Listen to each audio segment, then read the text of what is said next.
Gran called to tell me she'd put money aside for me. I was standing in my kitchen in Sabbiri eating leftover butter chicken straight from the container. It was a Tuesday. I remember because I had a site inspection at 8 and I was already running late, and Gran doesn't call before noon unless something is wrong. Nothing was wrong. She sounded bright, actually. She told me she'd set up an education and opportunity trust for me years ago, back when I was still in university, and that she'd been quietly adding to it ever since. She said the amount was substantial. She said she wanted me to have it now, while she was still alive to see me use it, not after she was gone, when lawyers and grief would make everything complicated. I want to watch you do something with it, she said. That's the whole point. I told her I loved her. I told her I'd call her back after my inspection. I put the butter chicken back in the fridge and drove to work and didn't think too much about it, because Gran had always been the type to say generous things and I didn't want to get ahead of myself. That was March. By June, I understood exactly why she called. I should give you some context about my family because without it, nothing that happened will make any sense. My dad remarried when I was 11.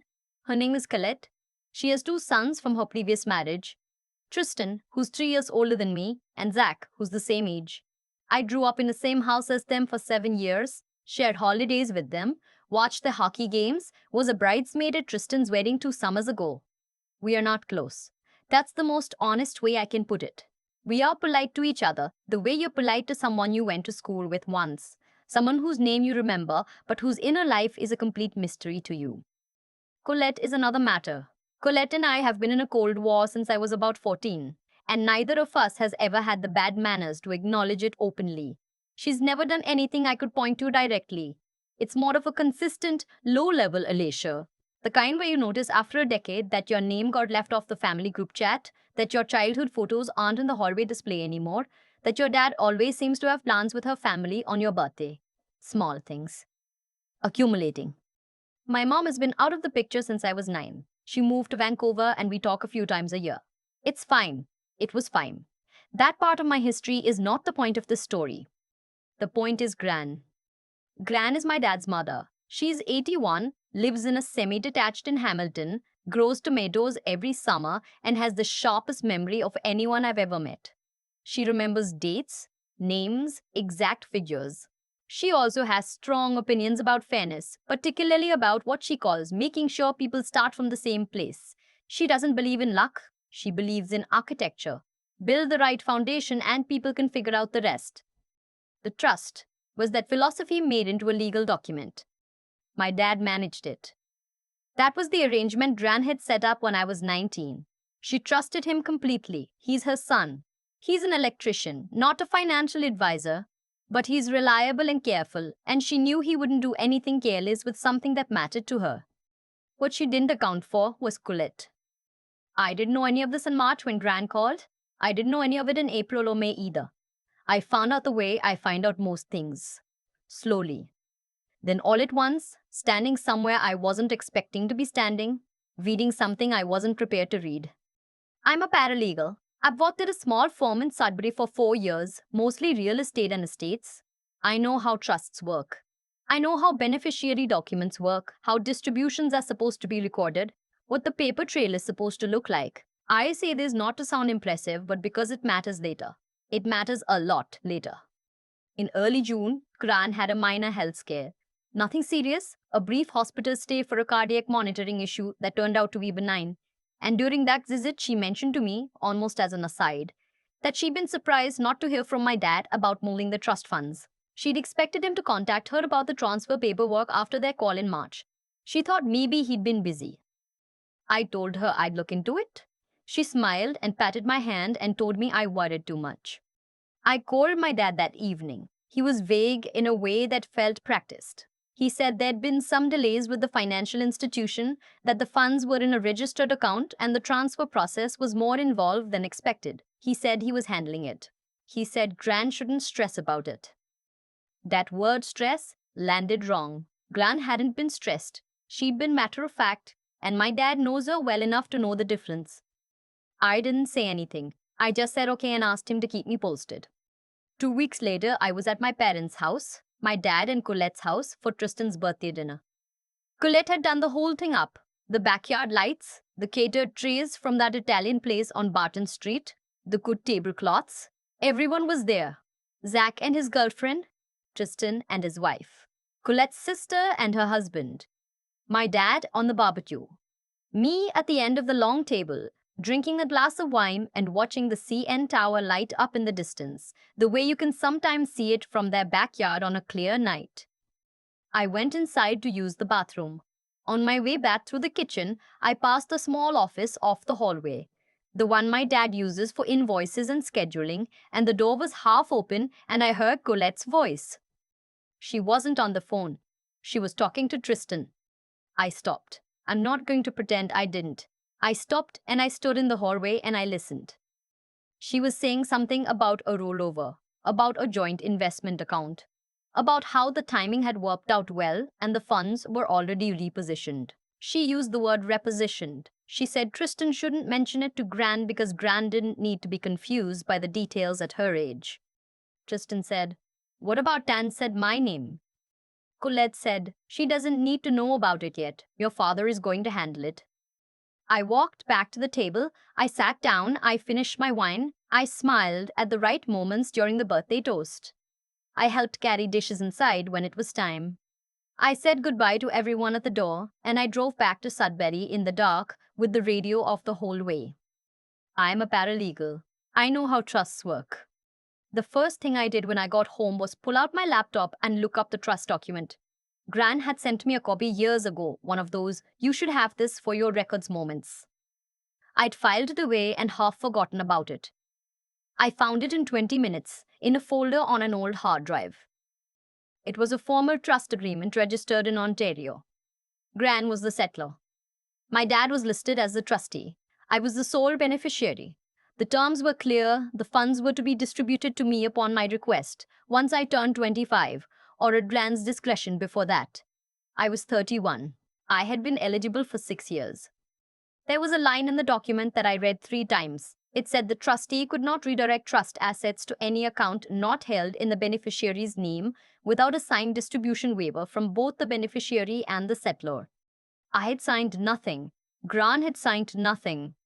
I sat at my kitchen table until 2 in the morning, going over what I knew and what I didn't know. Then I called my colleague Priya, who is 10 years older than me and handles estates at our firm and is the most quietly terrifying person I've ever worked alongside. I told her everything. She listened without interrupting. Then she said, "Okay, don't talk to your dad yet. Don't say a word to your stepmom. What do you have in your possession?" I told her I had the original trust document. She said, "Good, that's where we start." The next week was methodical in a way that felt surreal, because I was doing it about my own family. Priya helped me draft a request to the financial institution where the trust had been registered, a credit union in Hamilton that Gran has used for 40 years. We requested a full statement of account activity going back 5 years under my rights as the named beneficiary. While we waited for that, I quietly pulled everything I could find about the joint investment account Colette had mentioned. It took some searching, but I found a reference to it in an old email my dad had forwarded to me 2 years ago about a different financial matter. The email had a signature block from a wealth management firm in Burlington. One phone call, a faxed copy of the trust document, and a confirmation of my identity later, and I had a case file number and a callback scheduled. What I found out, piece by piece, over the following 2 weeks: the trust had held a little over $94,000. Gran had been contributing to it annually since I was 19. The last recorded contribution was 18 months ago. 18 months ago, a series of internal transfers had moved the majority of the funds, just over $78,000, into a joint investment account held in my dad and Colette's names. The transfer authorization on file carried my dad's signature as trustee. There was no distribution waiver. There was no record of my consent. There was no record of Gran's consent. The remaining balance in the trust account was $1,100. I called Priya from my car in the parking lot of the credit union. I couldn't make myself drive yet. She said, "Are you okay?"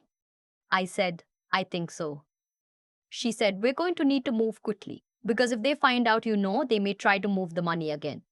I told Gran that afternoon. I drove down to Hamilton and sat at her kitchen table, the one where she's fed me breakfast since I was small, with the yellow curtains and the ceramic rooster on the counter, and I told her everything I'd found. She didn't say anything for a long time. She had her hands wrapped around her tea mug and she was looking at the window and not at me. Then she said, "He knew what that money was for." I said, "I know." She said, "I trusted him." I said, "I know, Gran." She sat very still for another moment. Then she straightened up in her chair and she said, "Tell me what we need to do." That was the moment I understood where I get it from. We retained a lawyer that week.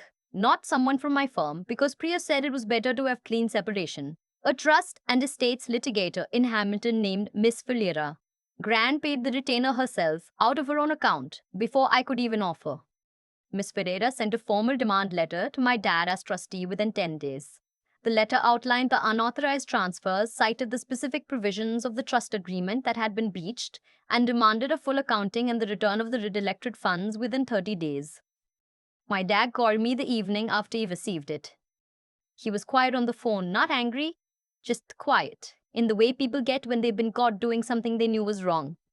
He said, "This is going to be hard on our family." I said, "Dad, you took my money." He was quiet again. Then he said, "Colette thought it was the right call at the time. The investment opportunity." I said, "I don't want to hear about the investment. I want to know what happened to $78,000 that Gran set aside for me." He didn't have a clean answer for that. The money had been used, as best I could piece together from what eventually came out, to cover a significant shortfall in a renovation business Tristan had started and then run into trouble with. Some had also gone into a joint DFSA that was in Colette and Tristan's names. My dad hadn't gambled it away or spent it on himself. He'd let Colette direct it toward her sons. I don't know if that's better or worse. I'm still figuring that out. Colette called me 2 days later. I didn't answer. She left a voicemail that was carefully worded and said things like misunderstanding and family pressure, and we always intended to make it right. I sent it to Miss Farida and didn't respond. Tristan texted me. I sent that to Miss Ferreira too. Zach, to his credit, sent me a text that just said, "I didn't know. I'm sorry." I don't know if that's true. I believed it, a little. The legal process took 4 months. My dad didn't fight it. I think once the documents were laid out in front of him, he understood there was no version of events in which he came out looking like anything other than what he was. Colette tried through her own lawyer to argue that the transfer had been an administrative error and that they'd intended to document it properly but hadn't gotten around to it. Miss Ferreira, in her very polite and very thorough way, dismantled that argument using the timeline of the transfers and the fact that no documentation effort had ever been initiated in the 18 months since. In October, I received a certified transfer of $86,400 into an account in my name. The additional amount beyond the original $78,000 covered interest and a portion of legal costs. Gran cried when I told her, not sad crying, the other kind. I bought a used truck and put the rest into a first-time home buyer savings account. I'm looking at properties in the nickel belt region. Nothing fancy. Something solid. The kind of thing Gran would call a foundation. I still see my dad occasionally. It's different now. Not broken exactly, but altered in a way I think we both know is permanent. He calls on my birthday. I answer. We talk about nothing much for 10 minutes and then we hang up. I don't know what to do with him. I'm not sure. I need to figure it out right away. Colette, I do not see. That's not going to change. Gran and I have breakfast together every few weeks. She's teaching me to make her butter tart recipe, which she has been modifying and perfecting for approximately 40 years and considers one of her more significant achievements. She writes down the steps in her careful handwriting on index cards and hands them to me like documents. Last time I was there, she said out of nowhere, "You know what I'm most glad about?" I said I didn't. She said that you knew what to do. I set it up and I trusted the wrong person and you still knew what to do. That's the part that worked. I didn't say anything to that. I just put my hand over hers on the table. The rooster on the counter watched us with its painted eye, and outside the window her tomatoes were still going, red against the fence, like they had no idea anything had happened. I think about the moment I stood in that hallway a lot, not with anger anymore, more with a kind of quiet recognition. I'd spent years telling myself the coldness in that house was just a personality clash, just blended family growing pains, just something I needed to be more patient about. And then I stood in a hallway at a birthday party and heard my name said, the way you say something you've already decided to put away. What I've come to understand is that consequences are not dramatic. They don't usually arrive with fanfare.